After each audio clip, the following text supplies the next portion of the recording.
நாமத்துக்கு சோத்துறோம். நேற்று நாங்கள் பட்டரவாக்கம் போனோம் எங்கள் சொந்தக்கார வீட்டுக்கு. திடீர்னு எங்கள் வீட்டுக்காருக்கு இந்த இடம் ஒரே வண்டி வந்து ஒரே வாந்தி மழக்கம். என்ன பண்ண முடியும் ஒன்றுமே தெரில. அவங்களே பயந்துட்டாங்க. என்னென்னு தெரில. அப்புறம் பிரேயர் ஆளுங்க தான் ஃபோன் பண்ணேன். அவங்க ஜெபம் பண்ணாங்க. சரியான வாந்தி. அப்புறம் கர்த்தர் கிருபையால் நல்லா தூங்கினார். ஹாஸ்பிட்டலில் இருக்கிறாரு. ஊசி போட்டான் எங்கள் பையன் போய். இப்போ அவர் அங்கே இருக்காரு. நான் சர்ச்சுக்கு வந்தேன். கர்த்தருடைய பரிசுத்த நாமத்துக்கு மகிமை உண்டாவதாக. போன வாரம் ரொம்ப கால் வெளியோட முட்டி ரொம்ப வீங்கி போய் நடக்க முடியாமல் வந்தேன். பாஸ்டர் ஐயா ஜெபம் பண்ணாங்க. அன்றைக்கே ஆண்டவர் எனக்கு ஒரு விடுதலை கொடுத்து சுகத்தை கொடுத்தாரு. போன வாரம் அமாவாசை ஜெபத்தில் அன்றைக்கி வர முடியாமல் இருந்தது. ஆனால் நான் வீட்டில் டிவியில் நித்தியம் டிவியில் போட்டு பார்த்தப்ப அப்படி ஒரு அபிஷேக வல்லமை எங்கள் வீட்டுக்குள்ளே இறங்குச்சு. அப்போ ரொம்ப அங்கே எங்கள் வீட்டில் வேலை செஞ்சுருந்தாங்க. அவங்களாம் ஹிந்துக்கள் தான். ஆனால் அவங்க அந்த அம்மா சொல்கிறாங்க, என் உடம்பெல்லாம் சிலுக்குது, அப்படி ஒரு பவர் இறங்குது வீட்டில் அப்படின்னு அந்த அம்மா சொல்கிறாங்க.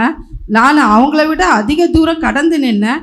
அவ்வளோ தூரத்துக்கு ஆண்டவருடைய வல்லமை அவ்வளோ பவராக இங்கே ஆராதிக்கிற அந்த ஆராதனுடைய வல்லமை அங்கே இறங்கினதை நாங்கள் உணர்ந்தோம். ஆண்டவர் இன்றைக்கும் ஒரு நல்ல ஒரு அபிஷேகத்தை கொடுத்து ஆண்டவர் ஆசீர்வதித்தார். ஆண்டவருக்கு கோடி கோடி ஸ்தோத்திரம். கர்த்தருடைய பரிசுத்த நாமத்திற்கு மகிமை உண்டாகட்டும். போன வருஷம் என் பசங்களுக்கு காலேஜ் ஜாயின் பண்ணுறதுக்காக வெளியில் கொஞ்சம் கடன் வாங்கியிருந்தேன். அந்த கடனை திருப்பி கொடுக்க சொல்லி லாஸ்ட் வீக் எனக்கு ஒரு நாள் தான் டைம் கொடுத்துருந்தாங்க. எப்படி அரேஞ்ச் பண்ண போகிறேன்னு தெரியல. பயத்தோடையே போன வாரம் மீட்டிங் அட்டன் பண்ணேன்.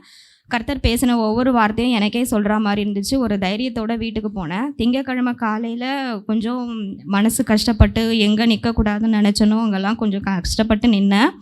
அன்னைக்கு ஈவினிங்கே எனக்கு வெக்கத்துக்கு கர்த்தர் எனக்கு பதில் கொடுத்தாரு.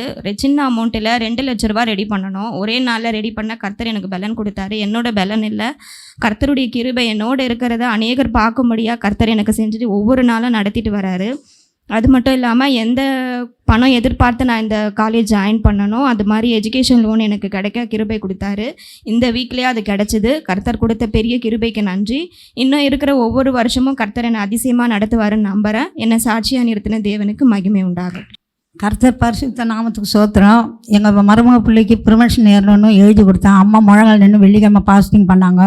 அம்மாவுடைய ஆசீர்வாதம் ஆண்டவர் கேட்டார். என் கண்ணீரை நொறுக்கப்பட்டு அந்த ஃபைல் எடுத்து ஆண்டவர் எஸ்பி போஸ்டிங் கொடுத்ததுக்காக கோடான கோடி சோத்திரம். நன்றி நன்றி நன்றி நன்றி கோடி கோடி சோத்திரம். நீங்கள் சென்னையில் இருப்பீர்கள் என்றால் தண்டையார்பேட் பகுதியில் உள்ள நித்தியம் பிரேயர் டவருக்கு வாருங்கள். கர்த்தர் போதர்கள் மூலமாய் செய்கிற அற்புதத்தை பெற்றுக்கொள்ளுங்கள். ஆமென்.